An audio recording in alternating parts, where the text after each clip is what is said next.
ನೋಡು ಅಂಕಲ್ ಬಂದಿದ್ದಾರೆ. ಏನ್ ಅಂಕಲ್ ಬೆಳಗ್ಗೆ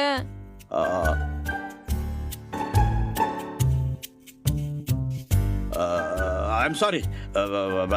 ನಾನು ಏನು ಹೊಸ ಜಾಗ ಅಲ್ವಾ, ಚೆನ್ನಾಗಿ ನಿದ್ರೆ ಮಾಡಿದ್ರು ಇಲ್ಲೋ ಕೇಳೋಣ ಅಂತ ಬಂದೆ ಅಷ್ಟೇ. ಎಲ್ಲಿ ನಿದ್ದೆ ಅಂಕಲ್, ಸುಬ್ಬು ನಿದ್ದೆ ಮಾಡಕ್ಕೆ ಬಿಟ್ಟಿಲ್ಲ, ಫುಲ್ ಜಾಗರಣೆ. ಓ, ರಾತ್ರಿ ಎಲ್ಲ ಜೋರು ಅನ್ನು. ಅಂಕಲ್ ಅಯ್ಯೋ, ಜೋರು ಅಂತ ಕಿವಿಲ್ ಹೇಳ್ತಿರಲ್ಲ ಅಂಕಲ್. ರಾತ್ರಿ ಎಲ್ಲ ನಿದ್ದೆ ಮಾಡಕ್ಕೆ ಬಿಟ್ಟಿಲ್ಲ, ಗಂಟೆಗೂ ಬಾರಿಸ್ತಿದ್ದ, ಕಣ್ ಮುಚ್ಚಕ್ಕೂ ಬಿಟ್ಟಿಲ್ಲ. ನನಗಂತೂ ಸಾಕಾಗೋಯ್ತು. ಶ್ರಾವಣಿ, ಅಂಕಲ್ ಏನ್ ಹೇಳ್ತಿದಾರೆ ಅರ್ಥ ಆಗ್ತಿಲ್ವ ನಿನ್ಗೆ? ನಾಚಿಕೆ ಆಗಲ್ವನೇ? ಇದ್ರಲ್ಲಿ ನಾಚಿಕೆ ಏನಿದೆ ಸುಬ್ಬು?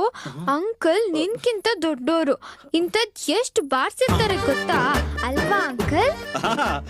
ಅಲ್ಲಲ್ಲ